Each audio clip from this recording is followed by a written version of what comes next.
5 நாட்கள் பயணமாக நாளை உதகை செல்கிறார் முதலமைச்சர் மு க ஸ்டாலின். மலர் கண்காட்சியை வரும் 15ஆம் தேதி தொடங்கி வைக்கிறார்.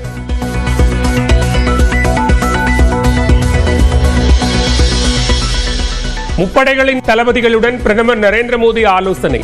பாகிஸ்தானுடன் சண்டை நிறுத்தம் அமலுக்கு வந்துள்ள நிலையில் அடுத்த கட்ட நடவடிக்கை குறித்து விவாதம்.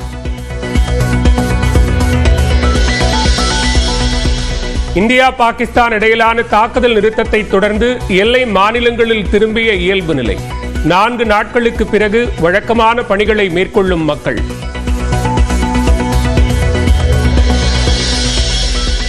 ஆபரேஷன் சிந்தூர் நடவடிக்கை தொடர்வதாக இந்திய விமானப்படை அறிவிப்பு. இதுவரை திட்டமிட்ட இலக்கை துல்லியமான முறையில் நிறைவேற்றியதாக விளக்கம்.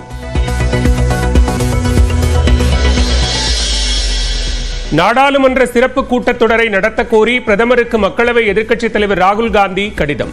சண்டை நிறுத்தத்தை முதலில் அமெரிக்க அதிபர் டிரம்ப் அறிவித்தது உள்ளிட்ட விவகாரங்கள் குறித்து விவாதிக்க வலியுறுத்தல்.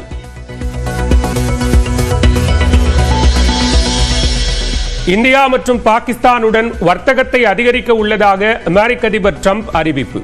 காஷ்மீர் விவகாரத்தில் தீர்வு காண இரு நாடுகளுடனும் இணைந்து பணியாற்ற உள்ளதாக விளக்கம்.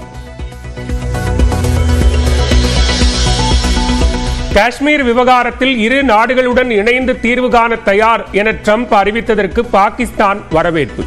அமைதியை நிலைநாட்ட ஐக்கிய நாடுகள் அமைப்புடன் இணைந்து பணியாற்றவும் தயார் என்றும் அறிவிப்பு.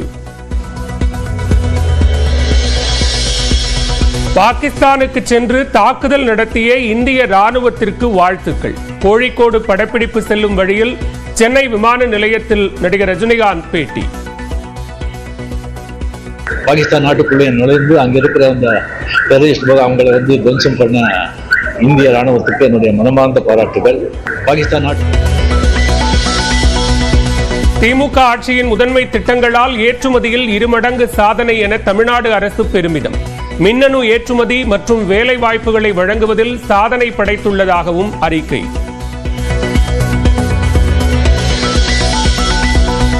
திமுகவுடன் கொள்கையில் திருமாவளவன் ஒத்துப்போகிறாரா? அதிமுக துணை பொதுச் செயலாளர் KP முனுசாமி கேள்வி.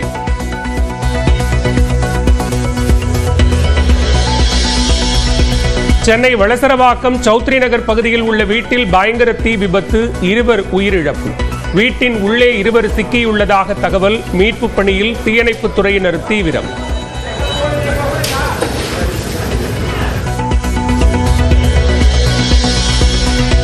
சென்னை போரூர் உள்ளிட்ட இடங்களில் திடீர் மழை. சுட்டெரித்த கோடை வெயில் வெப்பம் மாறி குளிர்ந்த சூழல் நிலவுவதால் மக்கள் மகிழ்ச்சி.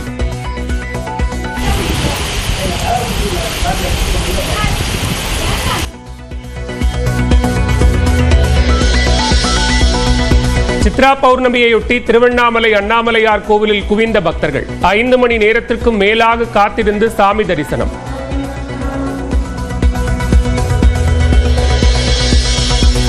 ரிஷப ராசியில் இருந்து மிதுனத்துக்கு இடம்பெயர்ந்த குரு பகவான்.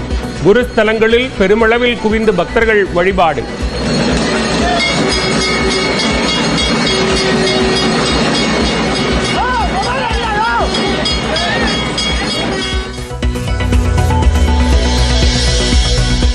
மாமல்லபுரம் அருகே பாமக சார்பில் இன்று மாலை சித்திரை முழுநிலவு மாநாடு.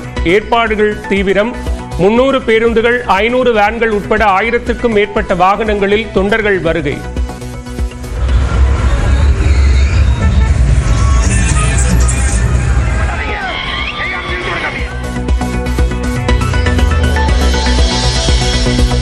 சென்னை பல்லாவரம் அருகே 13 வயது சிறுமிக்கு பாலியல் வன்கொடுமை. 7 சிறுவர்கள் உட்பட 12 பேர் கைது.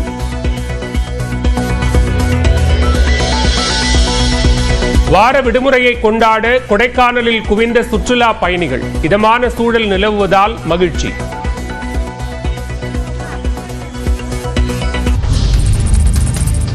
சென்னையில் 13 வயது சிறுமியை 50க்கும் மேற்பட்டோர் பாலியல் வன்கொடுமை செய்த சம்பவம் அதிர்ச்சியை ஏற்படுத்தியுள்ளது. பல்லாவரத்தைச் சேர்ந்த 13 வயது சிறுமி உடல்நலக் குறைவால் பாதிக்கப்பட்டதை தொடர்ந்து அவரது தாயார் அவரை செங்கல்பட்டு அரசு மருத்துவமனைக்கு அழைத்துச் சென்றார். மருத்துவ பரிசோதனையில் சிறுமி 3 மாதம் கர்ப்பமாக இருப்பது தெரியவந்தது. விசாரணையில் சிறுமியை அதே பகுதியைச் சேர்ந்த 19 வயதான சஞ்சய் என்ற இளைஞர் காதலிப்பதாக ஆசை வார்த்தை கூறி வன்கொடுமை செய்தது தெரியவந்தது. மேலும் சிறுமியை சஞ்சயின் நண்பர்கள் உட்பட 50க்கும் மேற்பட்டோர் வன்கொடுமை செய்ததாகவும் ஓராண்டுக்கும் மேலாக சிறுமி வன்கொடுமைக்கு உட்படுத்தப்பட்டதும் தெரியவந்தது. இதனைத் தொடர்ந்து சிறுமியிடம் அத்துமீறலில் ஈடுபட்ட சஞ்சய், நந்தகுமார், சூர்யா, நிக்சன் மற்றும் 7 சிறுவர்கள் உட்பட 12 பேரை போக்சோ சட்டத்தின் கீழ் காவல்துறையினர் கைது செய்தனர். சிறுமி வன்கொடுமை விவகாரத்தில் வேறு யார் யாருக்கு தொடர்பு இருக்கிறது என்று காவல்துறையினர் தீவிர விசாரணை மேற்கொண்டு வருகின்றனர்.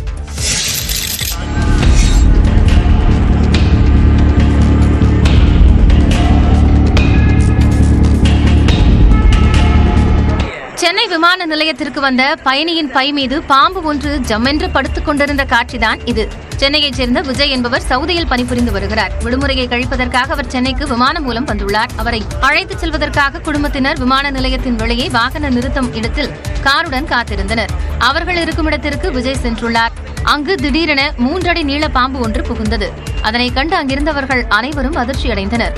அந்த பாம்பு விஜயின் பெட்டி மீது படுத்துக் கொண்டது. இது குறித்து உடனடியாக விமான நிலைய அதிகாரிக்கு தகவல் தெரிவிக்கப்பட்டது. அங்கு வந்த அதிகாரிகள் வனத்துறையினரை அழைத்தனர். அவர்கள் வரும் வரை அங்கிருந்த அனைவரும் அச்சத்துடனேயே நின்றனர். பின்னர் வனத்துறையினர் வந்து அந்த பாம்பை பிடித்துச் சென்றனர்.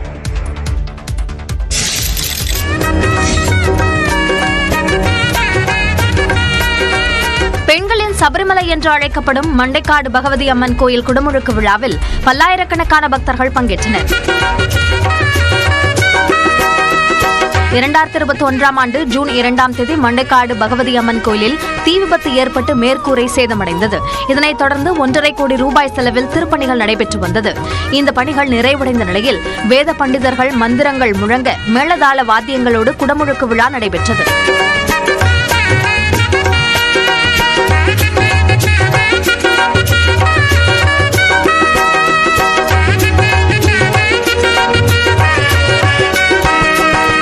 புனித நீரை எடுத்து கோயிலை வலம் வந்த பின் ராஜகோபுரத்தில் உள்ள 5 கும்பங்களுக்கு குடமுழுக்கு நடைபெற்றது. இதில் பக்தர்கள் திரளாக பங்கேற்றனர்.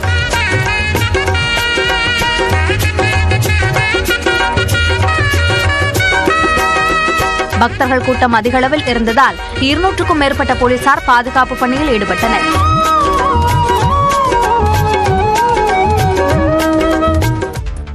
ஈரோடு அருகே பெட்ரோல் நிரப்பும் போது கார் திடீரென தீப்பற்றி எரிந்தது.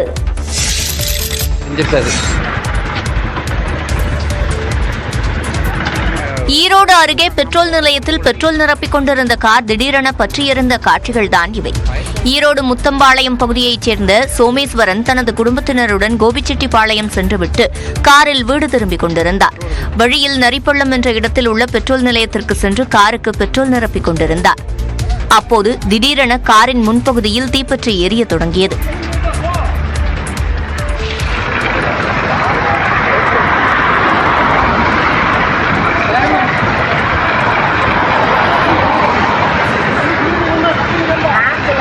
இதனை கண்ட சோமேஸ்வரன் மற்றும் அவரது குடும்பத்தினர் உடனடியாக காரை விட்டு வெளியேறினர். தொடர்ந்து பெட்ரோல் நிலைய ஊழியர்கள் மற்றும் பெட்ரோல் நிரப்ப வந்த பொதுமக்கள் துரிதமாக செயல்பட்டு காரில் பற்றிய தீயை அணைத்தனர். இந்த விபத்து தொடர்பாக சித்தோடு காவல்துறையினர் வழக்கு பதிவு செய்து விசாரணை மேற்கொண்டு வருகின்றனர்.